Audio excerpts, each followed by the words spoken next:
Hey everyone, welcome to Raj economics and commerce classes. मैं हूं नीरज कुमार और आज मैं आप लोगों के बीच आ गया हूं एक इम्पोर्टेंट कमेटी के बारे में डिटेल एनालिसिस को लेकर के। और वो कमेटी का नाम है नरसिम्हम कमेटी। ठीक है, आप किसी भी प्रकार के कॉम्पिटिटिव एग्जाम का प्रिपरेशन कर रहे हैं, इंडियन इकोनॉमी का सेक्शन है ना, उसमें नरसिम्हम कमेटी के बारे में अक्सर एग्जाम में सवाल आता है। ठीक है, तो क्या है भाई ये Narasimham committee? Narasimham committee basically banking sector से रिलेटेड है। ठीक है, ये वो कमेटी है which is related to banking sector reform, है ना। तो इसके बारे में डिटेल समझते हैं कि आखिर ये क्या था, क्या रिकमेंडेशन दिया गया इस कमेटी के द्वारा, है ना। तो सबसे पहले अगर हम लोग बात करें तो इंडिया में प्राइवेट और पब्लिक दोनों तरह के बैंक्स हुआ करते हैं। ठीक है, as India liberalize its economy 1991, आपको पता होगा 1991 में इंडिया ने लिबरलाइजेशन, प्राइवेटाइजेशन, ग्लोबलाइजेशन का पॉलिसी लाया था। ठीक है, उस समय ये फील किया गया कि जो हमारे कंट्री के बैंकिंग सेक्टर है, जो बैंक है, उतना प्रॉपरली वर्क नहीं कर रहे हैं। They are not working efficiently. ठीक है, तो ड्यूरिंग इकोनॉमिक क्राइसिस, आपको पता होगा 1991 के समय इकोनॉमिक क्राइसिस हुआ था इंडिया में, है ना। It was recognized that bank had a crucial role in the economy. देखिए, कोई भी कंट्री तब तक डेवलप नहीं हो सकता है जब तक कि उसका बैंकिंग सेक्टर डेवलप ना हो। तो इसीलिए बैंकों को और कॉम्पिटिटिव बनाने के लिए, बैंकों को और इफेक्टिव बनाने के लिए, है ना, ये कुछ उसमें रिफॉर्मेशन की जरूरत थी। ठीक है, तो डॉक्टर मनमोहन सिंह जी उस समय इंडिया के फिनांस मिनिस्टर थे, है ना। उन्होंने सेटअप किया Narasimham committee to analyze India's banking sector and recommend reforms, है ना। उन्होंने एक कमिटी का गठन किया जिसके चेयरमैन नरसिम्हम थे, है ना। वहीं से नाम आया नरसिम्हम कमिटी। इन्हें बैंकिंग सेक्टर को एनालाइज करने के लिए कि क्या ड्रॉबैक है बैंकिंग सेक्टर में, क्या रिफॉर्मेशन की जरूरत है भाई। ठीक है, उसके लिए इसको सेटअप किया गया। किनके द्वारा? डॉक्टर मनमोहन सिंह जी के द्वारा। ठीक है, कहता है ऑन 14 अगस्त 1991, ये डेट याद रखिएगा, 14 अगस्त 1991, the government of India appointed a 9 member team called Narasimham committee 1। देखिए, आज के जो इस वीडियो होगा इसमें नरसिम्हम कमिटी 1 के बारे में डिस्कस करेंगे। बाय द वे, आपको पता होना चाहिए कि 1990s में दो नरसिम्हम कमिटी का 2 रिपोर्ट आया है। ठीक है, पहला रिपोर्ट आया आपका कब? 1991 में, है ना, और दूसरा रिपोर्ट 1998 में आया। तो हम लोग आज डिस्कस करेंगे फर्स्ट जो हमारा नरसिम्हम कमिटी 1 है उसके बारे में। अगला वीडियो आएगा उसमें हम लोग सेकंड पार्ट के बारे में डिस्कस करेंगे। ठीक है, मतलब नरसिम्हम कमिटी 2 के बारे में। क्लियर? इसके चेयरमैन कौन थे? मेडावोलू नरसिम्हम, यहीं से नाम आया है नरसिम्हम कमेटी, है ना। कहता हूं ये जो नरसिम्हम थे, ये क्या थे? 13th गवर्नर ऑफ आरबीआई थे। ठीक है, ये आरबीआई के 13th नंबर के गवर्नर थे जो अपना सर्विसेज दिए हैं 2 मई 1977 से 30 नवंबर 1977 तक। क्लियर है? कहता the first report was introduced on 17 September 1991 in the parliament. Clear? Setup हुआ 14 अगस्त 1991 में। 9 मेंबर का टीम बनाया गया जिसके चेयरमैन कौन थे, जिसका लीड कौन थे? नरसिम्हम, है ना। वो अपना रिपोर्ट पेश करते हैं पार्लियामेंट में कब? 17 दिसंबर 1991 को। क्लियर है? कहता है, एक चीज समझ लीजिए यहाँ पे, कहता है 2 Narasimham committee were set up in 1990s। अभी मैंने बताया आपको कौन सा पहला सेटअप किया गया था? बाय मनमोहन सिंह जी, जो उस समय के ये फाइनेंस मिनिस्टर थे, 14 अगस्त 1991 में। और दूसरा Narasimham committee was setup by P Chidambaram, जो उस समय के फाइनेंस मिनिस्टर थे, दिसंबर 1997 में। क्लियर? चलिए आगे बढ़ते हैं हम लोग। ये तो बेसिक चीजें हो गया, है ना।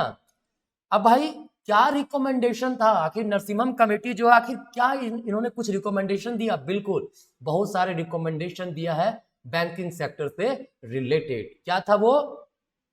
Reduction in SLR and CRR. SLR का मतलब होता है स्टेटरी लिक्विडिटी रेशियो और सीआरआर का मतलब होता है कैश रिजर्व रेशियो।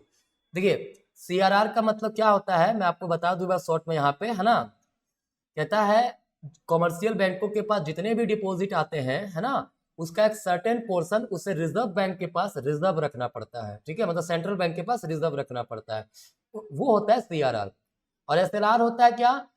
कॉमर्शियल बैंकों के पास जो भी डिपॉजिट आया उसका एक सर्टेन पोर्शन लिक्विड फॉर्म में खुद के पास उसे रखना होता है, ठीक है।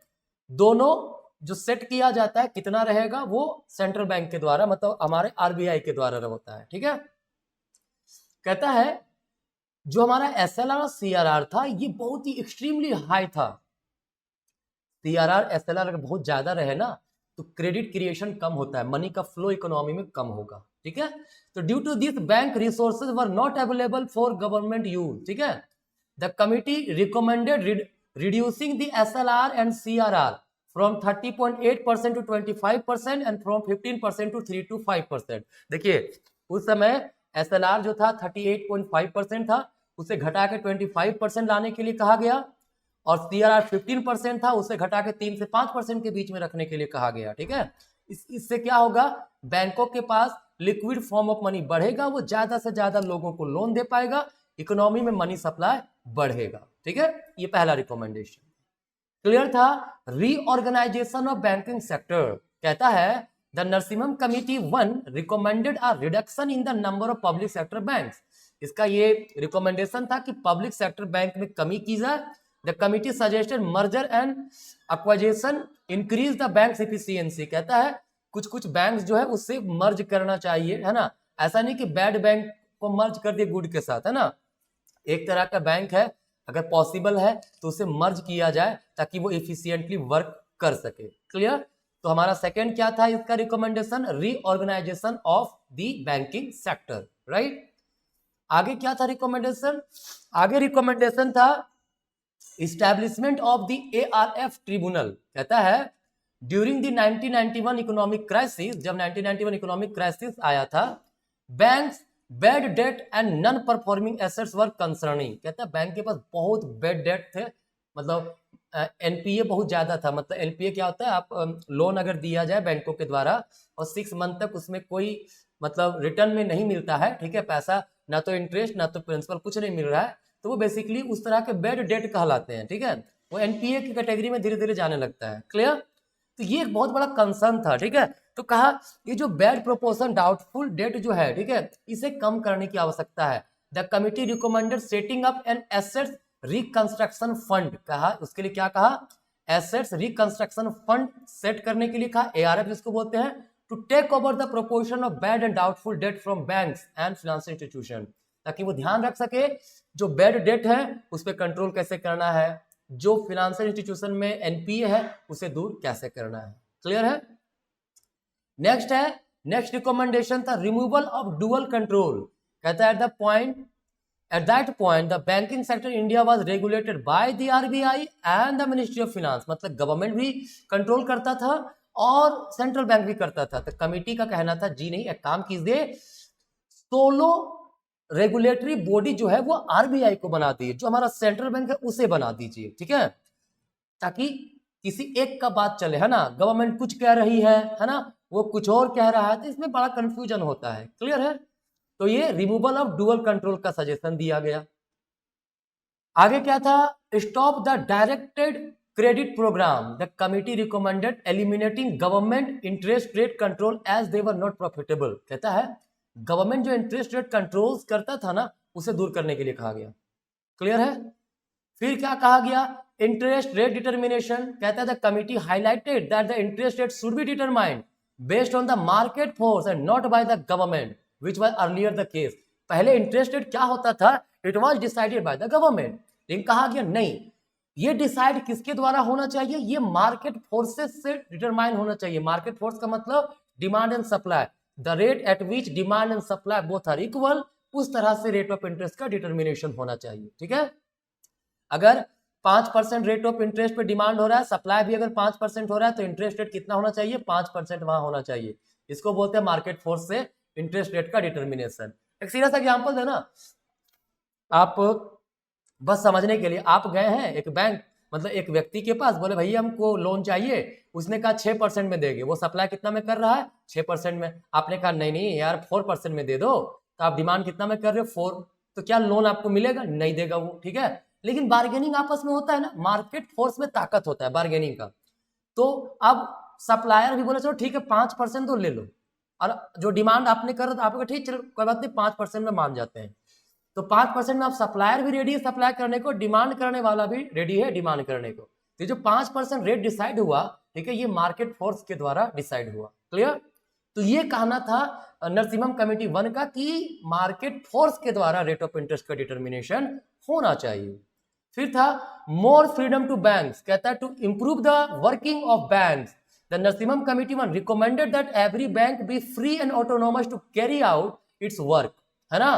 कहता है ओवर रेगुलेशन, ओवर एडमिनिस्ट्रेशन से वो प्रॉपर इफिशियंसी से काम नहीं कर पाएंगे, तो बैंकों को फ्रीडम मिलना चाहिए। Clear? So these are the main recommendation of Narasimham committee 1। Clear है? तो हम लोग डिस्कस करेंगे नरसिम्हम कमेटी 2 के बारे में नेक्स्ट वीडियो में। ध्यान रखिएगा, जो नरसिम्हम कमेटी 1 था उसे कहा गया है committee on financial system, CFS, लेकिन नरसिम्हम कमेटी 2 जो है इसे कहा गया है committee on banking sector reform. ठीक है, ये याद रखिएगा। लेकिन नरसिम्हम कमेटी 1 बोलो 2 बोलो, दोनों ही बैंकिंग सेक्टर रिफॉर्म से रिलेटेड ही था, फाइनेंशियल सेक्टर रिफॉर्म से ही था। क्लियर है? ये बहुत ही इंपॉर्टेंट वीडियो है आप लोगों के लिए, कृपया करके शेयर कीजिए और अच्छा लगे, है ना। तो चैनल सब्सक्राइब नहीं किए, सब्सक्राइब भी कर लीजिए। चलिए, धन्यवाद।